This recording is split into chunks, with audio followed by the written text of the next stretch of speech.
He's here, this is my first attempt, have never tried to write one before. I come home from work and greet my wife and my 4-year-old daughter who are working on school work. My wife smiles and tells me that there is dinner in the kitchen, so I open up the crock pot and go watch the only football game on while they finish up. After I finish eating, I see that they are done with all of my daughter's homework and I help her pick out her pajamas and tuck her into bed, giving her a kiss on the forehead. Her hair almost matching the Little Mermaid on her pajamas. I then go to my bedroom where my wife is already halfway asleep while I stay up and read the book I've been trying to finish for the past few days. I start hearing a thud repeatedly over the next few moments. I thought it could be the door and walk out into the living room towards the door. I looked out the peephole to see nothing and found it strange that it wasn't locked as I usually do it when I get home. The thudding had stopped, so I go back to the room and lay down to finish my book, and as I am picking it up I hear a scream. I run to my daughter's room, seeing her sitting straight up, eyes wide with fear, and filled with tears. I ask her what was wrong and she says that there is a man in her closet. I look towards it through the slits of the door and say loudly that she just had a bad dream. I pick her up and tell her she can sleep with her mother and I tonight. What she didn't know is that through the slits I saw movement and a large figure standing there. I start walking quickly to the room to get my wife out of the house with us. I come into the room and whisper her name to try to wake her, but she doesn't move. I turn her with my open arm and see her eyes gouged out and the cheeks carved with some sort of knife into a demented smile. Luckily my daughter was facing behind me or she would have screamed. I pause for what felt like years, trying to come up with a plan of how to escape. Someone is in the house. People are in my house. My wife is dead. We are next. I move. Slowly backing up towards the window and hearing creaking come from the hallway right outside the room. I quietly open the window and set my daughter outside, whispering to her to run to the neighbor's house and pound on the door until they answer. She starts running. I watch her as I can feel someone's presence in the room. She won't make it, I hear a voice say. The voice was raspy and cold, devoid of emotion. It sounded like nothing I had heard before.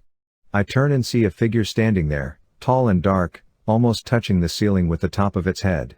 I start crying. It starts coming closer slowly and I watch in fear as I see its mutilated face.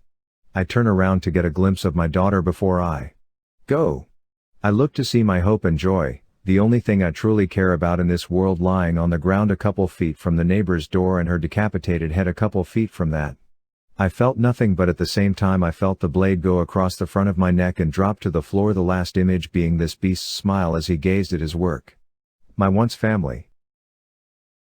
It started with a weird phone call. It was finally Friday evening. It had been a long week. Hell, it had been a long month, and I couldn't wait to spend the night relaxing, drinking bourbon, and watching whatever seemingly decent psychological thriller I could find on Netflix until I dozed off on the couch. I grabbed a glass and headed to the couch. I recently decided to keep a few bottles of liquor on my coffee table for the sake of efficiency. It was a total game changer. I began browsing for movies on my smart TV as my cell phone rang. I normally don't answer calls from numbers I don't recognize when I'm not expecting a call, but the number that appeared on the screen seemed oddly familiar. For some reason, I felt compelled to answer. Hello? There were about 2 seconds of silence before I heard glass shatter on the other end. Hello, I repeated, who's there? After a few more moments of no response, I hung up. It was a weird and slightly unsettling call, but I put it out of my mind as I finished my first drink. I poured another, finally picked a movie, and began to watch. A little while later, there was a knock at my door.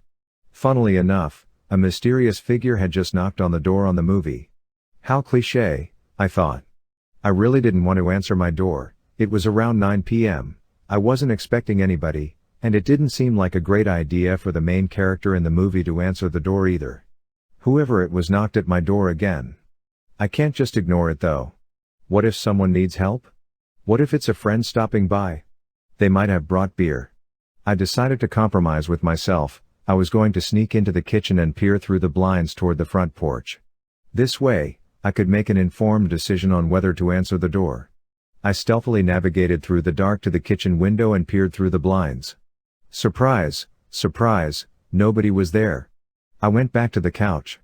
I felt uneasy about the events that had transpired tonight, but felt relieved that I could sleep in tomorrow since I had a day full of nothing planned. I finished the first movie, very glad I didn't rush to answer my door, and started another. A loud thud jolted me out of my slumber. I guess I dozed off for a little there. Did that noise come from my attic or from the movie that was still playing? How the hell could something be in the attic? There are no windows up there, and it's only accessible from an attic ladder in the hallway. Plus, this movie seems to rely on jump scenes more than the last one.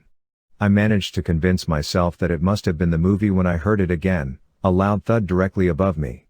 I listened carefully. The movie went quiet to presumably make way for another jump scene, and in that window of calm I heard the creaking of the rafters in the attic as someone or something traversed across them. Cue that jump scene. Now, I've had a few drinks in me by this point, and there's an undeniable pleasure in being drunk and afraid, but only when you know there's no actual danger, and I was genuinely scared. This was no longer fun. I shut off the TV and waited in silence in the dark, listening. The house was quiet, all I could hear was the chirping of the bugs outside. My eyelids were heavy, but I kept listening. Actually, it would have been quite peaceful had I not been so rattled. I took this opportunity to self-reflect on my life and choices I've made along the way. Just as my consciousness began crossing from reality into dreamland, I heard the creaking again of weight shifting in the attic above me. Man, that woke me faster than my morning coffee ever had. As I tried to pinpoint where the latest creaking noise came from, there was a knock at the door. This is it. This is how my life ends. At this point, I figured it was most likely that the person at the door had something to do with what was going on in my attic. I sneaked over to the kitchen window again and peered through the blinds. Nobody was there. I went over to the door, double-checked that it was locked, and went back to the couch. I was too spooked to go to bed. No sooner had I sat down than there was more knocking at my door. It seemed more frantic this time though, almost aggressive. If this was a prank, it wasn't funny. I wasn't sure how much more of this mental torture I could handle. I grabbed my empty bourbon bottle thinking I could use it as a weapon if I had to and headed to the door. I didn't even bother trying to be sneaky this time. The knocking stopped as I reached the door. Holding the bottle in my right hand, I flipped on the switch to my porch light and swung open the door. There, standing in front of me was nobody. Nothing. What the fuck? I was about to close the door when the knocking resumed, now very aggressive and loud. It wasn't coming from my door, it was coming from my ceiling. Whoever, or whatever, was up there was trying to get out and into my home. I shut the door and ran into the bedroom where the noise was actually coming from. I watched in horror as the ceiling started cracking and small pieces of plaster fell onto my bed. A hole began to form in the epicenter of the cracking as more and more bits of ceiling fell. I heard another set of thumps from the other side of the house grow louder as a second monster ran through the attic to above the bedroom where the commotion was happening. Okay, now this is it. I pulled out my saving grace, my cell phone. Unlike those movies I had been watching, I have my phone, it has reception, 76% battery life remaining, and is fully functional, so everything will be okay. A large, gray fist with long, sharp claws punched through the ceiling with pulverizing force. I didn't have much time, they were unrelenting. Despite being paralyzed with fear, I managed to dial 911. I held the phone to my ear. After 3 rings, someone finally answered my call. Hello? I was instantly dumbstruck, I couldn't speak. My heart sank to the pit of my stomach as I recognized my own voice on the other end of the call, and the bottle slipped out of my hand. Hello, who's there? Because I knew help wasn't coming. The Sunken Secrets of My Great-Grandfather's Journal, Part 1. Growing up I wasn't too close with my dad's side of the family, thus, I don't know much about them. I know that I was the first, only girl born for at least 6 generations, meaning that the Arbuckle name would probably die with me, a fact that made my dad slightly upset. It was only slightly because as much as the family name meant to him, its past wasn't anything of note. We weren't pioneers of industry, folk heroes in our city, or famous in any way, shape, or form, we just were. I wasn't sure if I would change my last name if I got married, or if I would even get married at all, but it was a thought that was in my father's head and my grandfather's head, and that I couldn't change. Regardless, the name didn't really mean much to us. The most notable member of the Arbuckle family was my great-grandfather, Charles Arbuckle. He wasn't famous or anything either, rather he was infamous. My great-grandfather was a bit of a piece of shit because he left my great-grandmother and their 2 children, my great-aunt Mary, and my grandfather, Grandpa Bob, From what I had been told, they were a happy family and my great-grandfather was rather successful. In what, I have no idea, but he was a catch as I had been told. But one night, when Grandpa Bob was under the age of 10, Charles left home and never returned. This did a number on my great-grandmother and left a rather big chip on Grandpa Bob's shoulder. She had to struggle to raise her 2 kids all on her own, and back then, it was rare that a wife had to work. It flipped their lives upside down, but they survived and thrived eventually. The one question they all had, one question that was never answered, was why? Why did he leave? Each member of the family had their own idea of what happened. Grandpa Bob thought that he had an affair and chose his mistress over his family. Great-Aunt Mary always thought that he was robbed and killed on his way home from work one day, and his body was never found. There were theories about gambling debt, about him being a German spy, even though we aren't German, and one fun theory about an alien abduction. Personally, I believed what my Grandpa Bob said. He and I have always been extremely close, and we tended to agree on most subjects. So, when I heard the pain in his voice when he talked about his father, I believed him. After all these years, I had no reason not to. We thought he changed his name and moved on with his life. Hell, he probably moved to the States to live life away from his family here in Canada. These were my thoughts on the matter until only a couple hours ago, when I received a package in the mail. It appeared to be a small box wrapped in brown paper, and it was addressed to me, Kelly Arbuckle. Now I was pretty damn excited to receive this because I rarely got anything in the mail, but that changed when I saw that the sender was C. Arbuckle. I was confused, stunned, and cautiously excited when I saw that name in the top left-hand corner. I tore open the paper to find a small notebook inside. The leather exterior looked rather pristine, but it also looked pretty old-fashioned. My thoughts swirled around in my head, but one thought in particular was sticking out amongst the others. Could this have belonged to my great-grandfather? If so, why was this addressed to me, and why was I getting this now? Driven by my curiosity, I opened it up and saw a brief note written on the inside cover. My dearest Kelly, before I leave, I need to share my story, and the story of Nedward Soddy. Many know of Ned Soddy from his cartoons and everything he has done for the entertainment industry, and even more know of him from the scandals and hearsay from the more recent years. I'm here to set the record straight and tell my story.